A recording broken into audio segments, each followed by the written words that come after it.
ছাত্র জনতা এবং সাধারণ পাবলিক আমাদের সাহায্য করতেছে, আমরা তাকে ধরতে পারি, আমরা সেনাবাহিনীর কাছে হস্তান্তর করব। কি কি পেয়েছেন আমাদের তো এক এক করে যদি দেখা যায়। এটা কিন্তু তাজা বুলেট, যেটা আমরা আসল বুলেট বলি, এটা কিন্তু জানানো বুলেট, এটা কিন্তু তাজা বুলেট। এগুলো হচ্ছে আমরা বলি চিটা গুলি বা রাবার বুলেট, আর এগুলো হচ্ছে টিয়ার শেল, আস্ত টিয়ার শেল। আপনি দেখেন এটা কিন্তু ইউজ হয় নাই, এটা একদম অক্ষত টিয়ার শেল, এটা কিন্তু বুলেট, এটা হচ্ছে চিটাগুলি। হয়তো রুম সার্চ করলে আমরা আরো পাবো, আরো কিছু জিনিস পাবো। আমরা অভিযান চালাচ্ছি, সেনাবাহিনী আসছে, তারা অভিযান চালাবে, দেখে আরো কি পাওয়া যায়। আপনার ধারণা কি উনি কি ধরনের সহিংসতার সাথে যুক্ত হতে পারে, বা এইগুলো উনি কোথা থেকে নিয়েছে, বা উনি কোথায় ব্যবহার করতে পারে, এইটা যদি একটু বলতেন। আমরা ছাত্ররা এবং সেনাবাহিনীর সাথে আমরা মূলত এমন একটা টিম তৈরি করছি। আমরা ঘটনার দিন যেদিন মিরপুর মডেল থানায় লুটপাট এবং আগুন দেওয়া, আশেপাশের সিসিটিভি ফুটেজ সহ এগুলা ঘেটে আমরা চেষ্টা করছি কিছু কিছু কিছু কিছু দুষ্কৃতিকারী যারা এগুলো লুট করছে, থানায় আগুন দিচ্ছে, তাদের আমরা মার্ক করেছি এবং সেই অনুযায়ী এবং নানান তথ্যের ভিত্তিতে আমরা তাদের অবস্থান শনাক্ত করি, সেখানে আমরা অভিযান চালাচ্ছি সেনাবাহিনীর সহায়তায়। এবং এইভাবেই কাজ চলমান আছে। আর এগুলো হচ্ছে থানা থেকে লুট করা, তারাই হচ্ছে আসল সন্ত্রাসী। ছাত্র জনতা কখনোই সন্ত্রাসী কার্যক্রমের সাথে জড়িত না এবং সেই বিষয়ে থাকতে পারে না, কেননা তাদের কাছে এগুলো কখনোই পাওয়া যাবে না। পাওয়া যায় কাদের কাছে? সন্ত্রাসীদের কাছে। তো বলতে পারি যার কাছে পাওয়া গেছে, যার নামে আমরা আসছি, সে আসলে একজন সন্ত্রাসী। যদি তাই না হতো, যেখানে সেনাবাহিনী সাধারণ ক্ষমা ঘোষণা করছে জমা দেওয়ার জন্য, সে জমা না দিয়ে বাসায় রেখেছে এবং সেটা লুকিয়ে রাখছে, অবশ্যই কোনো নাশকতার প্ল্যান বা পরিকল্পনা হয়তো তার ছিল। তাই এইসব সন্ত্রাসীদের আপনারা রুখিয়ে দিন। দেশবাসীর কাছে আহ্বান, আপনারা এইসব সন্ত্রাসীদের ধরিয়ে দিন। আপনারা এইসব সন্ত্রাসীকে যেখানে পাবেন সেখানেই প্রতিরোধ করুন। ধন্যবাদ।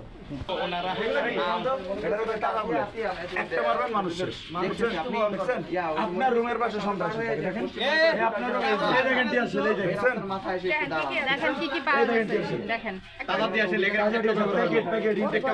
এটা যদি কোনো কারণে গরমে বা তাপে এই জায়গায় ব্রাস্ট হতো, আপনাদের উপায় ছিল?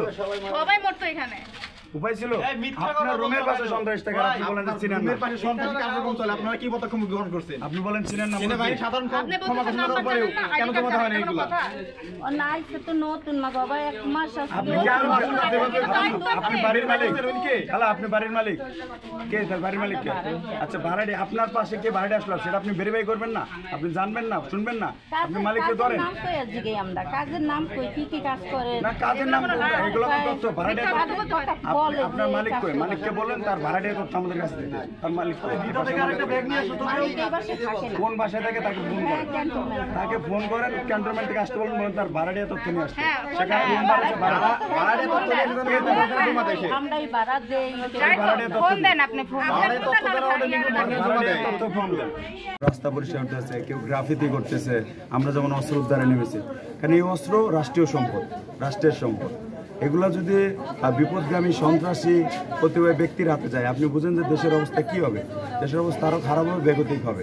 যেটুকু ভালো ছিল তার থেকেও খারাপ হবে। তো আমরা চাই না যে রাষ্ট্র আবার সে আগের অবস্থায় ফিরে যাক। এই কারণে আমরা অস্ত্র উদ্ধার অভিযান নিয়েছি। আমরা মূলত আজকে এখানে bullet, tear shell, rubber bullet, তাজা বুলেট এবং ওইখান থেকে ইয়াবা পর্যন্ত উদ্ধার করেছি আমরা তার রুম থেকে। সে একজন নিতান্ত একজন সন্ত্রাসী। এগুলো উদ্ধার করেছে, এগুলো আমাদের উদ্ধার চলমান আছে। আমরা এর আগে উদ্ধার করেছি অনেক। বিষয় হচ্ছে আমরা যেসব বাধার সম্মুখীন হই, সব থেকে বড় বাধার সম্মুখীন যেটা হয় সেটা হচ্ছে মানুষের সহযোগিতা না পাওয়া। স্থানীয় মানুষ যারা বা মহল্লার মানুষ বা পরিবার, তাদের সহযোগিতা না পাওয়া। তাদের যদি সহযোগিতা আমরা পাই, তাহলে আমরা আরও দ্রুত কাজ করতে পারবো, আরও দ্রুত হয়তো রাষ্ট্র সংস্কারের কাজে আমরা থাকতে পারবো। কিন্তু আমাদের জন্য সবথেকে বড় চ্যালেঞ্জ মানুষের সাহায্য না পাওয়া। যখনই আমরা অপারেশন যাই, কোনো না কোনো বাধার সম্মুখীন যদি হই, অন্যতম বাধা হচ্ছে শরীর শহর। যদি আমরা জিজ্ঞেস করি যে এটা অমুকের বাসা, কয় না এটা অমুকের বাসা না। আমরা যদি জিজ্ঞেস করি উনি আছে, কয় না নাই। ইভেন আমরা এমন লোক পাইছি, আমরা যখন গেছি তার বাবা বলতেছে না এরকম কোনো সন্তান নেই, ঘরে যে আমরা পাইছি। পরে যখন ছবি দেখাইছে, মানে আমার সন্তান নেই, আমার বাইসি। এরকম ঘটনা আমরা পাইছি, টু বি অনেস্ট, এরকম ঘটনা। তো বিষয় হচ্ছে যে আপনারা আওয়াজ তুলুন। এগুলো তো আপনি আনছেন, ভালো কথা, নিয়ে আসছেন, ফেরত দেন। এর জন্য কোনো জেল পাস হবে না। সেনাবাহিনী, বাংলাদেশ সেনাবাহিনী আপনি সাধারণ ক্ষমা ঘোষণা করছে 7 দিনের, অলরেডি 3 দিন চলে গেছে, আর 4 দিন আছে। আপনার জমা দিন। এগুলোতে আপনি কি করবেন? কার ক্ষতি করবেন?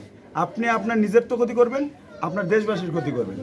অতএব আপনার বিনীত আবেদন এইসব সন্ত্রাসী ভাই এদের কাছে, ভাই আমি আপনাদের ভাই বলেই সম্বোধন করতেছি, প্লিজ আপনার রাষ্ট্রের সম্পদ রাষ্ট্রের কাছে ফেরত দিন। ভাই আরেকটা জিনিস জানতেছি, আপনারা এখানে অভিযান পরিচালনা করছেন, আমরা দেখছি যে আসলে আইন শৃঙ্খলা রক্ষাকারী বাহিনী কোনো সদস্য আপনাদের এখানে আসেনি। আপনারা নিজেদের এই ধরনের যাদের কাছে এই ধরনের গুলি বা পিস্তল থাকে তারা তো আপনাদের উপরেও অ্যাটাক করতে পারে, আপনাদের সাথে কেন কোনো ধরনের সেনাবাহিনীর সদস্য বা পুলিশ সদস্য কাদেরকে নিয়ে আসেন না কিনা, ভবিষ্যতে এটা ভাববেন কিনা? আচ্ছা, আমি আপনাকে ইনফরমেশন দিয়ে রাখি, সেনাবাহিনী আমাদের সাথেই আছে। সেনাবাহিনীর সাথে এইভাবে আমাদের কন্ট্যাক্ট হয়, যদি আমরা কোনো ইনকেস কোনো পড়ি, ঝামেলায় পড়ি, ফোন দিলে সর্বোচ্চ দ্রুত টাইমের মধ্যে ফোর্স চলে আসে। আর এরকম বসতি এলাকায় সেনাবাহিনী শহর ঢুকলে, সেনাবাহিনী রোডেই দাঁড়ানো, সেনাবাহিনী ঢুকলে বিষয়টা পুরো মহল্লাবাসী আতঙ্কিত হয়ে পড়ে।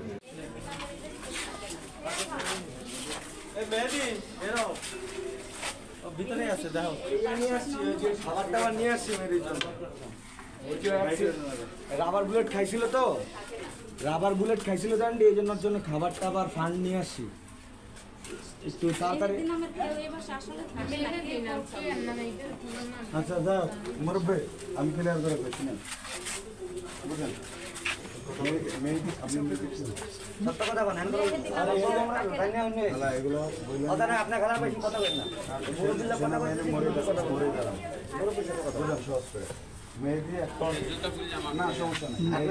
আমার এক ছেলে ঘরে আছে। আমরা দেখি আমরা তো মেহমান, আমরা মেহমান ঢুকতে দেন। মেহেদি নামের এই বাসায় থাকে না, এটা যদি সত্য মানে মিথ্যা হয় তাহলে কিন্তু প্রত্যেকটা আমি রাখছি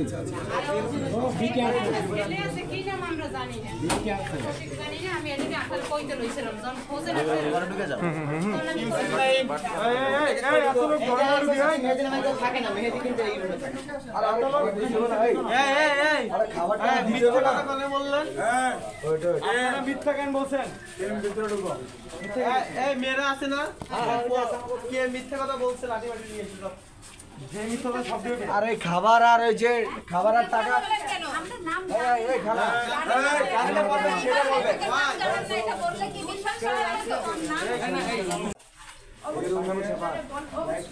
একটু ফোন নেই যে তাড়াতাড়ি আমরা চলে যাবো, বন্ধ হয়ে গেছে।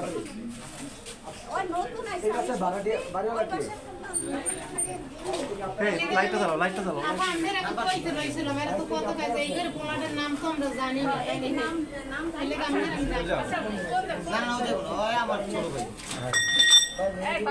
ঘরে কি কেউ নাই?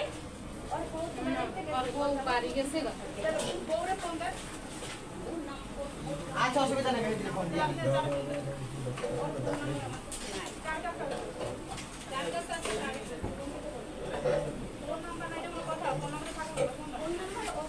এটা হচ্ছে মেয়েদের রুম, যে অস্ত্র আনছে আমরা 100% শিওরে আসছি, কিন্তু তার আমরা বাসায় পাই নাই, কিন্তু এটা মেয়েদের বাসা, এটা হচ্ছে মেয়েদের রুম।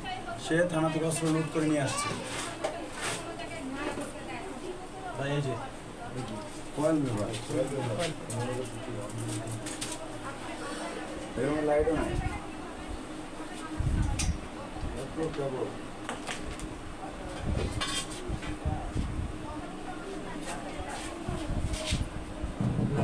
এরকম কোথাও কোনো এক্সিট পয়েন্ট? খাটাগুলো তো কার্যটা খোলা আছে, খাটাগুলো এটাও লুট করতে, এটা মোবাইলও রেখে গেছে। রুমে ছিল। এই মহিলাদের কারণে কোনোভাবে সামা পালন সুযোগ পেয়েছে।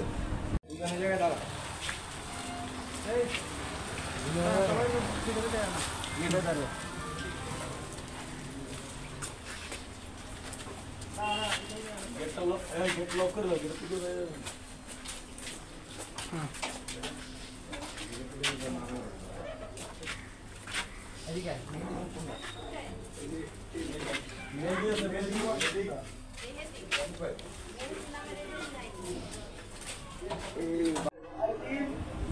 এই মোবাইলে ও যে অস্ত্র আনছে সেই ছবিও এই মোবাইলে আছে, আমাদের কাছে সে তথ্যও আছে। টিম ওরা ফোন দিতেছে, ওই আসতেছে, অপেক্ষা একটু অপেক্ষা, গ্যাদারিং না করি।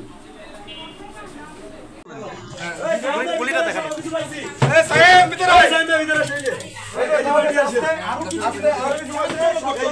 পাওয়া যাচ্ছে এরকম টিয়ার শেল এবং কি ছিটা বুলেট যেটা বলা হয় তা কিন্তু এই মুহূর্তে আমরা কিন্তু পেয়েছি।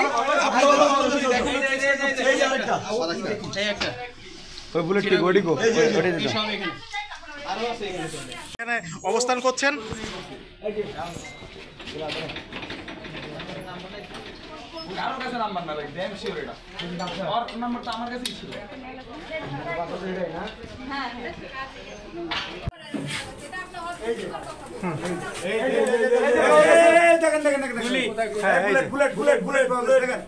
আপনারা দেখেন মিডিয়া কর্মীরা দেখেন বুলেট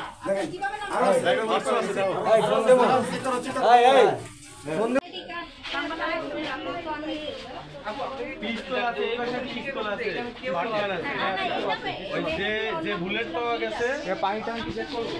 হ্যাঁ, পানি ট্যাঙ্কির আশেপাশে গলি টলি যত আছে সব চেক করবা, যাও আস্তে আস্তে। পানি ট্যাঙ্কি আর কোনো কানের কোনো কিছু যদি নষ্ট হয়,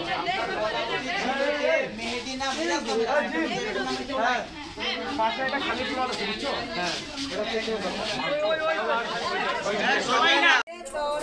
সম্ভবই না। আমরা বলতেছি টিনের বাসা এরকমই টিনের বাসা না, আমাদের বাসা আছে, আমরা জানি। না একটা কথা বুঝেন, টিনের বাসা আর ইয়া বাসা নাই, সব জায়গায় এখন এই রুলস। দরকার আপনারা গেলে আমি ওরা আজকে রাইখে ওরে দিতে পারবো, কিন্তু আর না হয়তো কালকে নাম্বার দিতাম না।